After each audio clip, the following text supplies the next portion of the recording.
7 perkara yang membuat sulit untuk masuk surga. Meninggalkan sholat 5 waktu.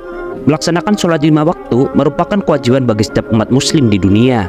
Maka dari itu, bagi siapa saja yang meninggalkan sholat 5 waktu dengan sengaja dan tanpa ada halangan apapun, maka ianya akan mendapatkan dosa.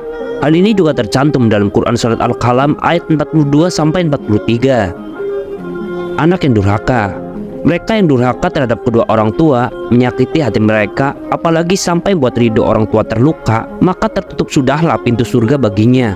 Allah SWT berfirman dalam Quran Surat Al-Isra ayat 23 yang artinya, maka sekali-kali janganlah engkau mengatakan kepada orang tua perkataan "ah" dan janganlah engkau membentak keduanya, dan ucapkanlah kepada keduanya perkataan yang baik. Makan harta riba. Dalam hukum Islam, riba adalah bunga atau melebihkan jumlah suatu pinjaman.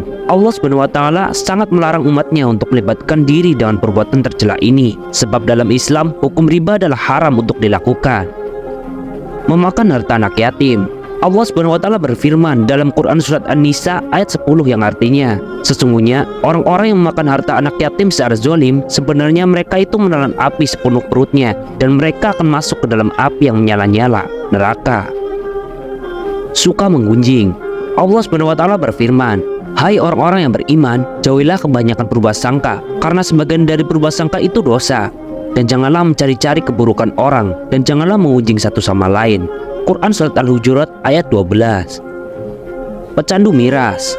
Menjadi pecandu miras juga termasuk hal yang menghalangi diri untuk masuk surga. Allah SWT sangat melarang hal ini, apalagi minuman keras hukumnya haram dikonsumsi bagi umat Islam. Allah melaknat minum khamar, yang menyuguhkannya, yang menjualnya, yang membelinya, yang membuatnya, yang menyuruh membuat, yang memanggul dan yang menerimanya. Hadis riwayat Abu Daud dan Ibnu Majah. Korupsi. Tindakan korupsi akan membuat pelakunya sulit untuk masuk surga. Allah SWT berfirman dalam Quran Surat Ali Imran ayat 161 yang artinya, tidak mungkin seorang nabi berkhianat dalam urusan harta rampasan perang. Barang siapa yang berkhianat dalam urusan rampasan perang itu, maka pada hari kiamat ia akan datang membawa apa yang dikhianatkannya itu. Kemudian tiap-tiap diri akan diberi pembalasan tentang apa yang ia kerjakan dengan pembalasan setimpal, sedang mereka tidak dianiaya.